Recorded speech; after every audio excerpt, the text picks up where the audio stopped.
Antes de comenzar quisiera aclarar algo, sí, le pedí una foto en bikini, pero no sabía que tenía 78. Sergio, ¿de qué estás hablando? Hoy toca la segunda parte del tier list de las plantitas, en la que clasificarás los cultivos según su utilidad, el aporte que han tenido al desarrollo de la humanidad, su importancia tanto histórica como actual, y los efectos que tienen sobre el suelo, todo esto de forma que la gente pueda disfrutar de este video sin tener que ver la parte anterior. Entonces no estoy en problemas por pedir fotos a la tercera edad. Espera, ¿acaso lo hiciste? Por supuesto que no.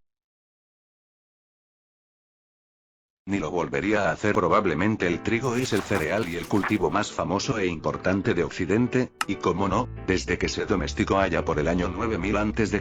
en el Levante, o la zona que queda entre Egipto y Turquía, se ha vaya cerca de grandes potencias económicas. Amigo, naciste en Caracas, tu mamá es argentina, tu papá chileno, y vives en Ucrania, no puedes reírte de la situación económica de ningún país. Desde que se domesticó allá por el año 9000 a.C., el trigo se ha convertido en la base de la dieta de múltiples civilizaciones, incluyendo a Mesopotamia, el antiguo Egipto, y el viejo continente. ¿Y por qué lo cultivan tantas personas?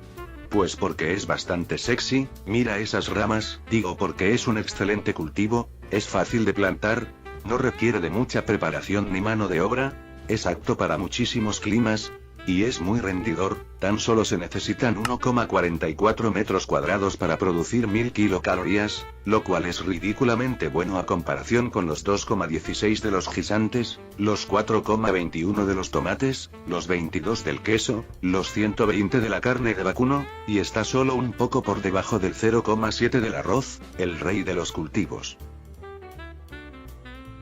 Quiero que te vayas de mi casa. Que era una broma del... Lárgate de mi casa. Espera, tómate una... Tómate. Lárgate de mi casa. Ahora, además de ser sumamente rendidor, el trigo también tiene la fortuna de ser extremadamente versátil, pues con este se puede hacer básicamente de todo, como el pan que comían los campesinos medievales, el pan que comían los campesinos medievales, el pan que comían los campesinos medievales, el pan y las pastas que comían los campesinos medievales italianos, el pan que comían los campesinos medievales, y otros alimentos que disfrutaban quienes sí tenían para alimentar a sus familias, como las galletas, panqueques, pasteles, y en realidad todo lo que contiene harina. Pero Sergio, ¿no se te olvida la bebida favorita de los nutricionistas ancestrales? Claro, casi se me olvida la... Y no estoy siendo sarcástico, y es que luego de realizar la transición de una sociedad cazadora-recolectora a una agrícola, los humanos pudimos aumentar exponencialmente la producción de alimentos y expandirnos en número. Sin embargo, dicha transición también trajo consecuencias negativas, como una dieta poco variada para la clase menos favorecida, como el pan para los campesinos medievales. Afortunadamente, para solucionar el problema de la falta de nutrientes existía la cerveza, que en la antigüedad tenía una composición diferente y además de contener menos alcohol también otorgaba importantes nutrientes, proteínas y vitaminas, fortaleciendo el sistema inmune de la clase trabajadora y permitiéndoles realizar pesados trabajos manuales. Además, como para fabricar esta bebida era necesario fermentarla, proceso que ayuda a eliminar ciertos microorganismos potencialmente peligrosos, la cerveza también ayudaba a evitar contraer enfermedades.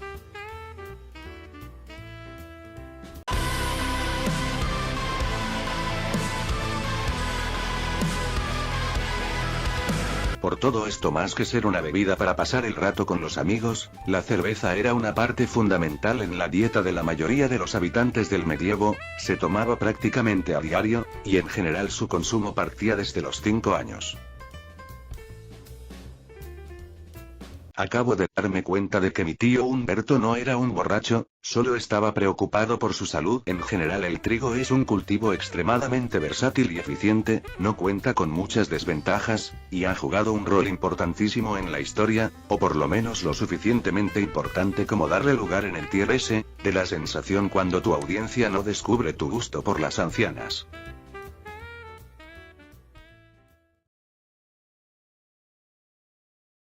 lo cual tampoco he experimentado. Si el trigo es un cultivo que roza la perfección, las flores son como cuando Japón invitó a Cristiano Ronaldo pensando que era brasileño.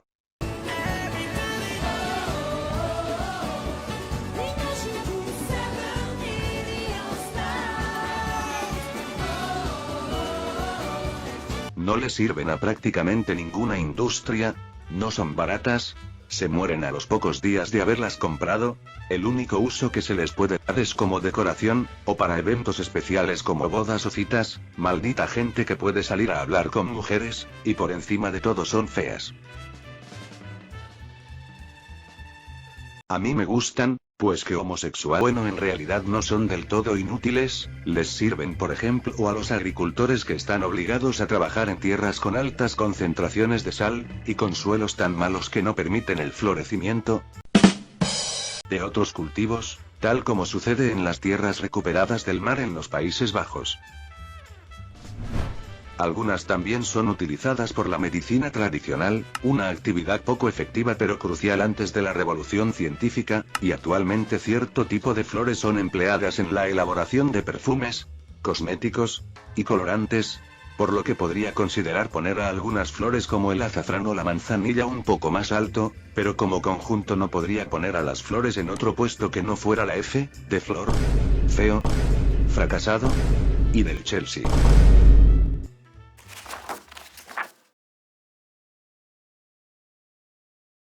Al igual que el resto de flores, los tulipanes son bastante inútiles y no tienen otros usos más allá de la decoración. Pero son muy bonitos. Cierto, son bonitos. O eso es lo que diría si aún fuera el mes del orgullo. Sin embargo, lo cierto es que al igual que las intros de Dubstep, los tulipanes tuvieron su momento de gloria, llamado tulipanmanía.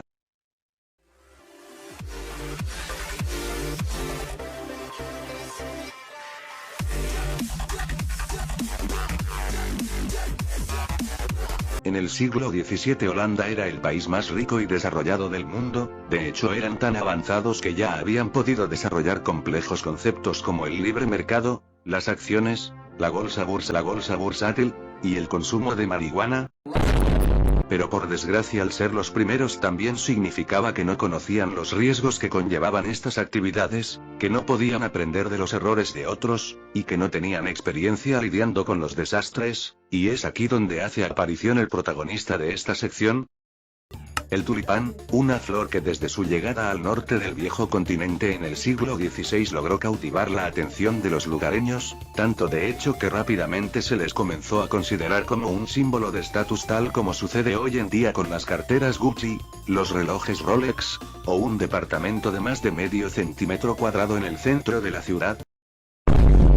Debido a su alta popularidad, los comerciantes decidieron subirse a la tulipaneta, y crear mercados específicos para estas flores, en los cuales se compraban los derechos de las plantaciones que aún no habían germinado, para esperar a que crecieran y usarlos de decoración.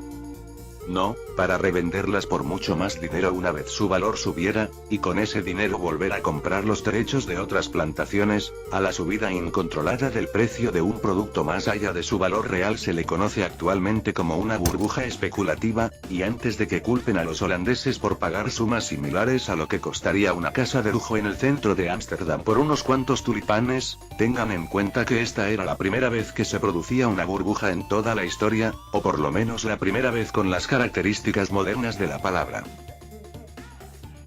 ¿Y qué sucedió al final?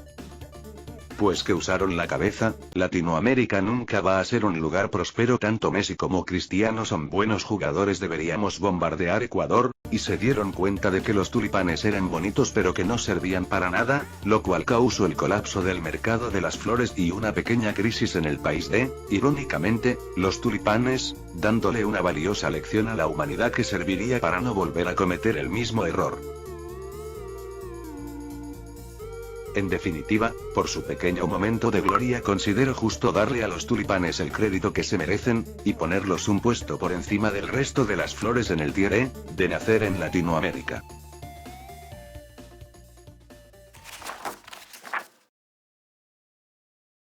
En esta vida amo muchas cosas: el LOL, mi familia, mi perro, Leer sobre gente que lleva muerta varios siglos. Ver gente que lleva muerta varios siglos. Los suscriptores que me envían más de $50 a mi cuenta en PayPal. Y dejar el LOL. Pero sobre todo lo anterior, amo a las papas, y como no, papas duquesas, puré de papas, papas de bolsa, y el mejor alimento del mundo, las papas fritas, pero además de ser de mi agrado, lo cual es suficiente como para ponerlo en el tier A, de crack ídolo máquina figura mastodonte fiera, también posee múltiples fortalezas. Por ejemplo, la papa puede parar a las infinitas hordas de zombies, es sumamente resistente a los climas extremos, como las cálidas playas de Rusia, los tropicales paisajes de Irlanda, o el gran desierto de Escocia, cuenta con una mayor resistencia a las plagas y enfermedades que el resto de las plantitas, aguantan bastante tiempo sin deteriorarse, no tienen que ser procesadas previamente como el trigo para servir como alimento, es relativamente versátil, y su proceso de siembra no puede ser más sencillo, se elige dónde poner papa, se tira papa, se riega papa, paso opcional, y se recoge papa. Sergio, la papa de Plantas vs Zombies en realidad es una nuez.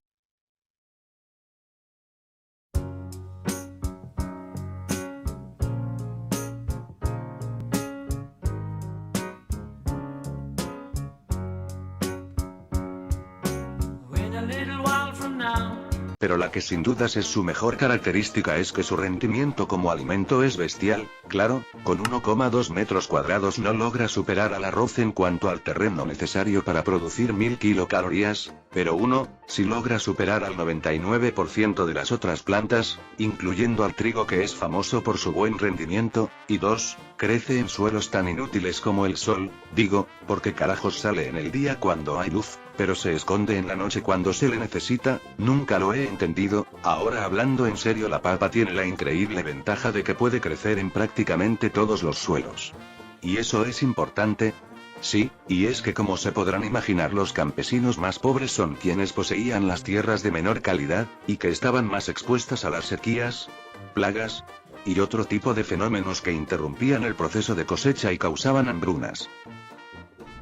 Afortunadamente desde el siglo XVIII el tubérculo traído desde América solucionó en gran medida la inseguridad alimentaria de las clases menos favorecidas, esto al ser capaz de crecer sin problemas y tener un excelente rendimiento en sus tierras, e inclusive en los terrenos que antes eran considerados inútiles pues nada crecía allí.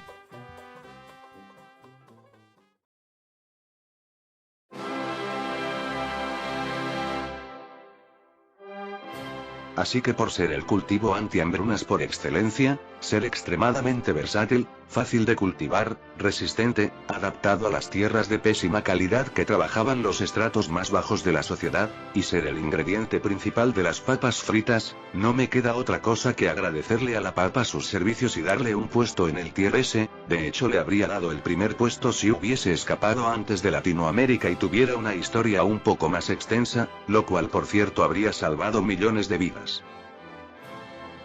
¿Sabías que la papa se cultivó por primera vez en Perú?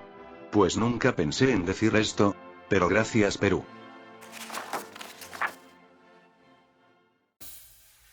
Amo el chocolate, pero tengo que admitir que el cacao no es un gran cultivo, solo sirve para hacer un producto y sus variantes, que además necesitan la participación de otros ingredientes como el azúcar para ser rico, porque admitámoslo, las barras de chocolate con más de 60% de cacao son una violación a los derechos humanos, además no es particularmente rendidor, solo crece en los trópicos, y no tiene ningún uso industrial, así que pero Sergio, fue importante para los aztecas, una civilización muy inteligente y avanzada. ¿Y si eran tan inteligentes por qué se murieron?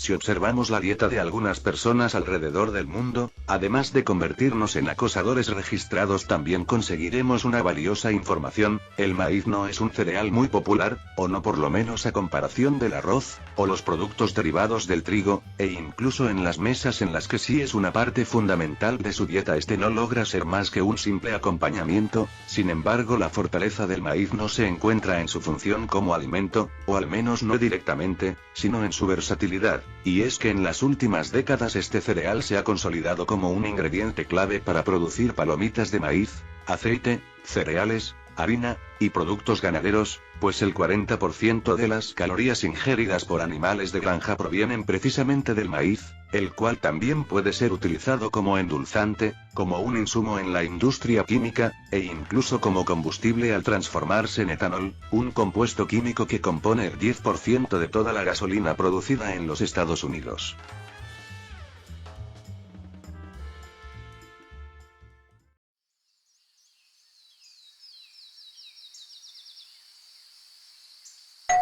Por todo esto, aunque el consumo directo de maíz sea menor que la corrupción dentro del gobierno colombiano, video patrocinado por el gobierno colombiano, indirectamente lo disfrutamos al consumir gaseosas, frituras, carne de vaca, carne de cerdo, carne de pollo, pintura, necesario para pintar, toda la casa, huevos, leche, mantequilla, queso, dulce de leche, medicina, maquillaje, y al movernos en básicamente cualquier vehículo motorizado. Vamos que hasta el sistema solar está hecho de maíz, como cultivo también es fácil de plantar, no requiere mucho trabajo físico, puede crecer en una gran variedad de climas, y es el más rendidor de la tierra con 0,6 metros cuadrados para producir 1000 kilocalorías, de hecho es tan completo que podría haberse ganado un lugar en el Tier S si 1, se consumiera un poco más directamente, y 2, si tuviese historia más allá del último medio siglo, por lo que no me queda otra alternativa que ponerlo en el Tier A, de crack ídolo máquina figura mastodonte fiera. Pero ¿saben a quién sí voy a poner en el Tier S?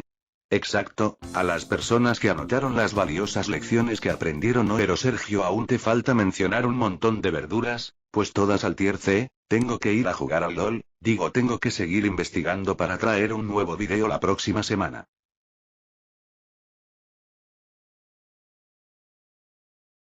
Tampoco hablaste del algodón.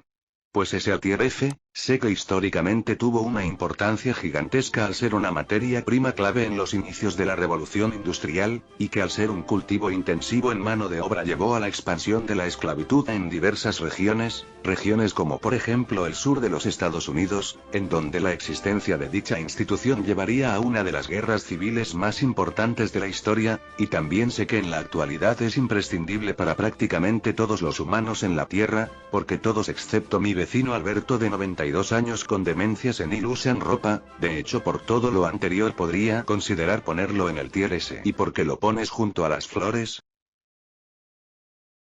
Pues porque con el algodón se hacen las camisetas, y por culpa de las camisetas no puedo ver ancianas en bikini. Así que como iba diciendo, ¿por qué no pasamos con las valiosas lecciones que aprendieron hoy? El verdadero ídolo de la revolución rusa no es Lenin, sino la papa, y como mínimo usen pantalones, no sean como mi vecino Alberto. Mi nombre es Sergio, soy un simp, y me despido.